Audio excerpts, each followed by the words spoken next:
जो भ्रष्टाचार के विरुद्ध जिन पार्टियों को चोर और बेईमान की संज्ञा देकर सत्ता में आए थे, आज उन्हीं के हम सफर और हमराज होते चले जा रहे हैं।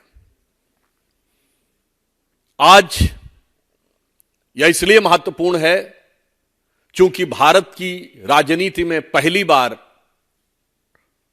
उस राज्य में रैली हो रही है जहां का मुख्यमंत्री हिरासत से सरकार चला रहा है। और साथ देने वाले कौन कौन लोग हैं? वो पार्टियां हैं जिन पार्टियों के नेताओं का रिकॉर्ड कितना अद्भुत है। श्री लालू प्रसाद यादव जी 1997 में जेल जा चुके हैं। झारखंड मुक्ति मोर्चा के प्रमुख श्री शिबू सोरेन जी 2006 में जेल जा चुके हैं। डीएमके के नेता ए राजा और कनिमोझी 2011 में जेल जा चुके हैं। और करुणानिधि जी तो इतनी पुरानी बात हो गई है कि शायद आज की पीढ़ी को याद ही नहीं होगा, 24-25 साल पुरानी बात हो गई है। कांग्रेस के कई नेता, सुरेश कालमाणी जी जैसे नेता 2010 में जेल जा चुके हैं।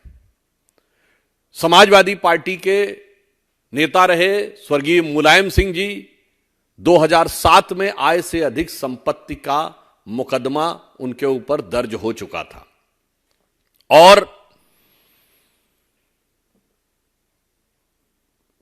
श्री राहुल गांधी जी और सोनिया जी जिस केस में बेल पर हैं, मुचलके पे हैं, वो 2013 में, अक्टूबर 2013 में दिल्ली हाई कोर्ट के आदेश पर हुआ था।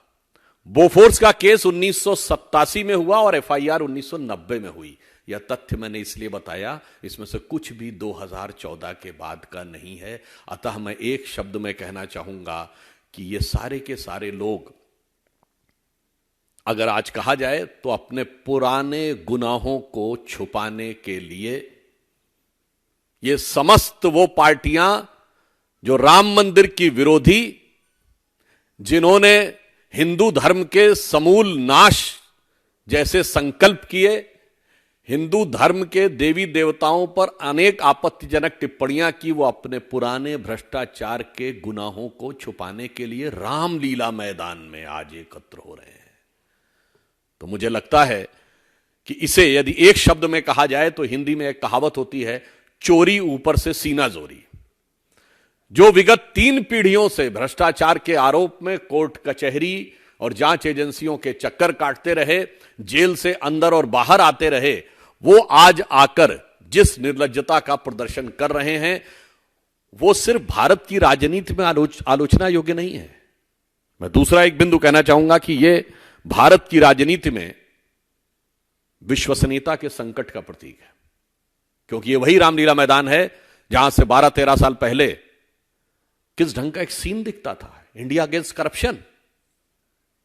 और आज उसी रामलीला मैदान में everybody is with corruption, everybody is for the cover up of the corruption. और इसलिए तब इनके गुरु अन्ना हजारे होते थे, आज लालू प्रसाद यादव जी हैं। तब जिस पार्टी के लिए अपशब्दों का प्रयोग करते थे, भारत की राजनीति में उस समय तक इन शब्दों का प्रयोग सार्वजनिक रूप से नहीं होता था, चोर और बेईमान, आज उनके साथ हैं। तो मुझे लगता है कि राजनीति में विश्वसनीयता का संकट यही है। एक तरफ हम श्री नरेंद्र मोदी जी के नेतृत्व में राजनीति में विश्वसनीयता की प्रामाणिकता के प्रतीक हैं, ये विश्वसनीयता के संकट के प्रतीक है। हमारा यह सिद्धांत है, जो कहा वो किया। इनका सिद्धांत है, जो कहा ठीक उसका उल्टा किया। और अब तो इनकी हालत वो हो गई है कि मुझे लगता है गुनाह करते करते करते करते, भ्रष्टाचार करते करते 2-3 पीढ़ियों से इन पार्टियों की स्थिति ये हो गई है कि लज्जत कभी थी, अब तो मुसीबत सी हो गई, मुझको गुनाह करने की आदत सी हो गई। अब आदत से मजबूर होकर वह इस प्रकार के कार्य कर रहे हैं। इसमें एक और मैं कहना चाहता हूं बात, वास्तविकता में जिस रैली को इन्होंने लोकतंत्र बचाओ रैली कहा है, वास्तविकता में वो परिवार बचाओ और भ्रष्टाचार छुपाओ रैली है। मैं पुनः कह रहा हूं, यह तथाकथित लोकतंत्र बचाओ रैली वास्तविकता में परिवार बचाओ भ्रष्टाचार छुपाओ रैली है, क्योंकि सभी भ्रष्टाचारी एक दूसरे का साथ देते हुए भ्रष्टाचार के भाईचारे में एक साथ हैं। और यह मैं अभी आपको बता रहा हूं, परिवारवाद के कुछ नए आयाम, परिवारवाद के कुछ नए स्वरूप, परिवारवाद के कुछ सदस्यों का नया अन्नप्राशन होता हुआ आपको आज नजर आएगा। दूसरी तरफ, इसलिए मैं सिर्फ एक लाइन में कहना चाहूंगा, यह लोकतंत्र और मोदी विरोध तो सिर्फ बहाना है। वास्तविकता में अपने अपने भ्रष्टाचार और गुनाहों को बचाना है, और आपस में चाहे जितनी भी लड़ाई हो, पर भ्रष्टाचार को छुपाने के लिए एक दूसरे के साथ पूरी तरीके से दिल मिलाई है। जिसे अगर एक पंक्ति में कहें कि इस गठबंधन में किसी को नहीं दिखती कोई दरार, क्योंकि हर दीवार पर चिपके हैं मोदी विरोध के इश्तिहार। और इस सिरे से उस सिरे तक, ये पंक्ति को मैं थोड़ा परिवर्तित करके कह रहा हूं, इस सिरे से उस सिरे तक सब शरीके जुर्म हैं, कोई तो जमानत पर रिहा है और कोई है फरार।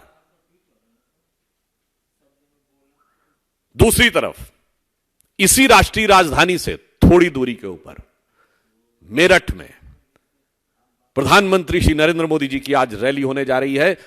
उस धरती से जो 1857 के प्रथम स्वातंत्र्य समर का उद्घोष करने वाली उस धरती के साथ पे खड़े होकर आज एक भारत श्रेष्ठ भारत के विचार का उद्घोष करने वाली, उस विचारधारा और परंपरा का निर्वाह करने वाली भारतीय जनता पार्टी, जिसने प्रथम स्वतंत्रता संग्राम कहा, उसका नेतृत्व करते हुए मोदी जी आज रैली करेंगे। और यहां पर उसी भारत के प्रथम स्वतंत्रता संग्राम को गदर, सिपाही विद्रोह, म्यूटनी कहने वाली, विदेशी विचारधारा के प्रभाव में रहने वाली, हिंदू धर्म भारतीय संस्कृति का अपमान करने वाली, भ्रष्टाचार में आकंठ डूबने वाली और विश्वसनीयता का राजनीति में संकट खड़ी करने वाली पार्टियों का एक स्वरूप नजर आएगा।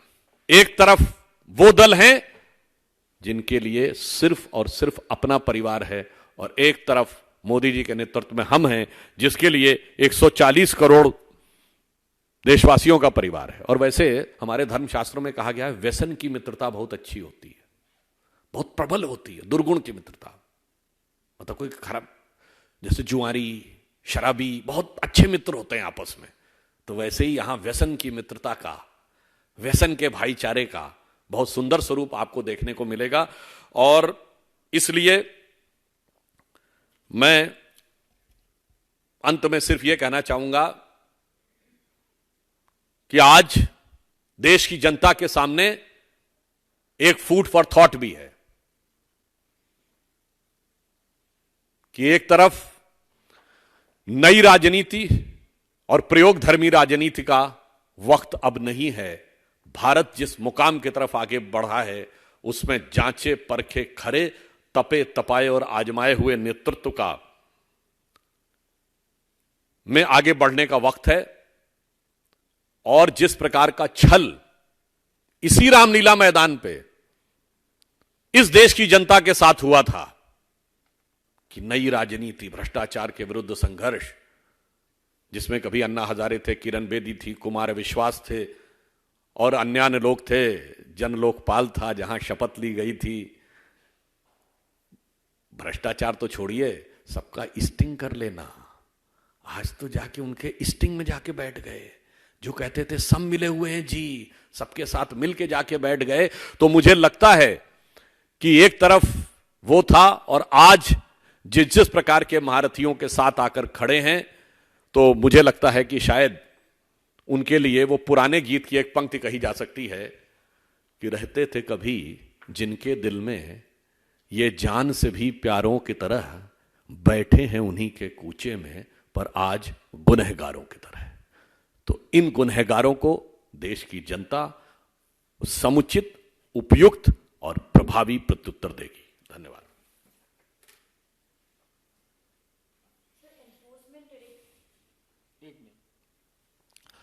देखिए, बहुत स्पष्ट रूप से एक बिंदु और मैं कह देना चाहता हूं।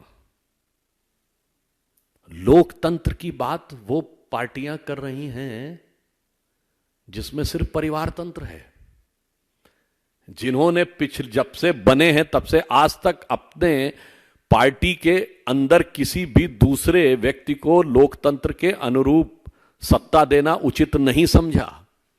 तो मुझे लगता है यह वास्तविकता में पुनः मैं इस विषय को रीएम्फसाइज करता हूं कि लोकतंत्र बचाओ नहीं, परिवार बचाओ और भ्रष्टाचार छुपाओ रैली है।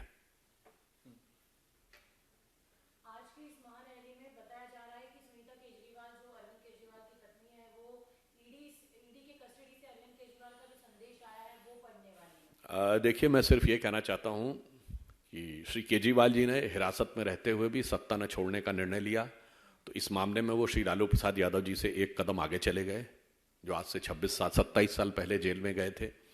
यानी उन्होंने कम से कम इतना तो किया था कि हिरासत में जाने से पहले पार्टी छोड़ दी थी।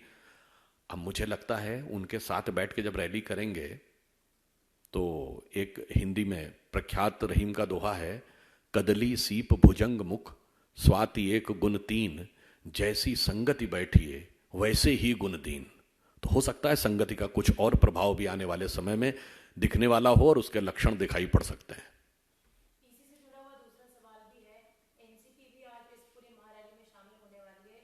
इन्हीं के एक नेता जितेंद्र आव्हाड सवाल उठा रहे हैं कि आम आदमी पार्टी के तमाम नेता मौजूद नजर आ रहे हैं, बात करते हुए नजर आ रहे हैं, लेकिन राघव चड्ढा इस पूरे ना पे प्रोटेस्ट में नजर आ रहे हैं ना दिल्ली में नजर आ रहे हैं। इस पर उन्होंने खुद ने ही सवाल उठाया है। ये स्वयं दर्शाता है कि अंतर विरोधों और स्वार्थों से भरे हुए गठबंधन को आप कितना भी ऊपर से एक कवर अप या छलावरण दे दें, उसके अंदर वास्तविकता नहीं आ सकती। जैसे उसे कहता है ना, कागज के फूल से खुशबू नहीं आ सकती और पुतले में जान नहीं आ सकती, उसी ढंग से इस गठबंधन में वास्तविकता में कहा जाए कि इस गठबंधन का तो कोई सिला ही नहीं, कौन किससे मिला है कुछ पता ही नहीं।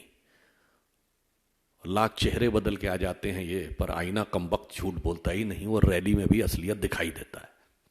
आनंद पांडे सर, दो सवाल है। एक तो आप प्रधानमंत्री जी ने ट्वीट भी किया है कि और उन्होंने पार्लियामेंट में भी बात कही थी, कैसे कच्चा फ्यूज जो द्वीप है श्रीलंका को कांग्रेस ने दे दिया था, तो ऐसे में कांग्रेस पर भरोसा नहीं किया जा सकता।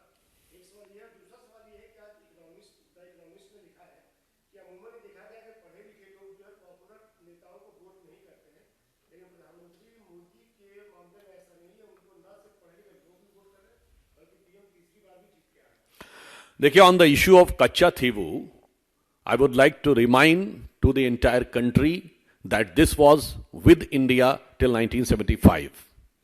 And it is just 25 kilometer from the Indian coast in Tamil Nadu. ये केवल 25 किलोमीटर की दूरी पे है. And previously Indian fishermen used to go there and do the fishing. But during the Indira Gandhi's regime, then government has handed it over to Sri Lanka. And not only handed it over to Sri Lanka, there used to be some agreement between the two countries. There is a various example in the entire world that mutually in these waters, both the fishermen of both the countries can come. But it was also stated in that agreement that none of the Indian fishermen can go to that place which is just 25 kilometers from Indian coast. Because of this, there are several fishermen which has been captured and some remained in jail and they have to face the atrocities. But unfortunately, आज DMK उनके साथ है और न DMK इस विषय को उठाती है, न कांग्रेस इस विषय को उठाती है, केवल प्रधानमंत्री श्री नरेंद्र मोदी जी उठाते हैं. This shows the commitment of our Prime Minister even to those things which are considered the farthermost sitting in Delhi and which is considered a very small thing. और मेरा प्रश्न यह भी है श्री राहुल गांधी जी से, जो दक्षिण उत्तर की बहुत बात करते हैं, दक्षिण भारत के इतने महत्वपूर्ण मुद्दे के ऊपर मौन क्यों धारण कर रखा है? क्यों नहीं देश को बताते कि गलती सिर्फ उनकी पार्टी की नहीं, उनके परिवार की है? हाँ, देखिए, जब प्रधानमंत्री श्री नरेंद्र मोदी जी सत्ता में आए 2001 में, भारत की राजनीति का उन्होंने एक स्थापित मानदंड बदला। हम सबको याद होगा 2000 के आसपास एक एस्टैब्लिश चीज थी एंटी इनकम्बेंसी, सत्ता विरोधी लहर। जो वे सत्ता में रहेगी पार्टी, कुछ समय के बाद उसके खिलाफ हो जाएगा, सारी परिस्थितियां बदल जाएंगी और चुनाव हार जाते थे। उन्होंने प्रो इनकम्बेंसी में बदला। अच्छे काम, पारदर्शी, ईमानदारी, मेहनत, कर्मठता, जनता को लगा इन्हें और मौका देना चाहिए। 3 बार वहां रहे, 2 बार यहां प्रधानमंत्री रहे और 1 बार और आने जा रहे हैं। इसमें एक महत्वपूर्ण बात है जो आपने कही है, यह बात मैं कहूंगा, किसी को थोड़ी आपत्तिजनक भी लग सकती है। लोग कहते हैं ना, कांग्रेस को 50 साल लगातार शासन करने का मौका मिला, तब यह दौर था जब भारत की साक्षरता दर 50% से कम थी। भारतीय जनता पार्टी को सत्ता तब मिली है जब भारत की साक्षरता दर 50% को क्रॉस की है, और श्री नरेंद्र मोदी जी को स्पष्ट बहुमत तब मिला है जब 60% भारत की साक्षरता दर क्रॉस कर गई थी। अब मेरे विचार से 70-75% से ऊपर होगी तो मोदी जी को निश्चित रूप से 400 पार होंगे।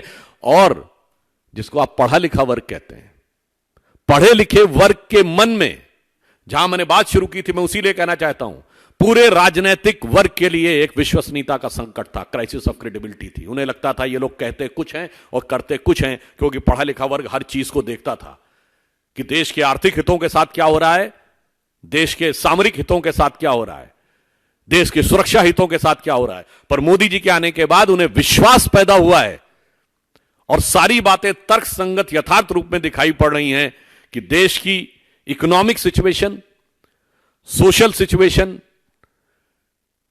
Security situation and the cultural pride, everything is coming. तो मुझे लगता है इस कारण से ये जो आपने बात कही है, प्रधानमंत्री जी के नेतृत्व में भारत का सभी वर्ग, चाहे गरीब वर्ग हो, निर्धन वर्ग हो, कम शिक्षित वर्ग हो, वो और अधिक शिक्षित वर्ग भी साथ में आकर खड़ा हो रहा है।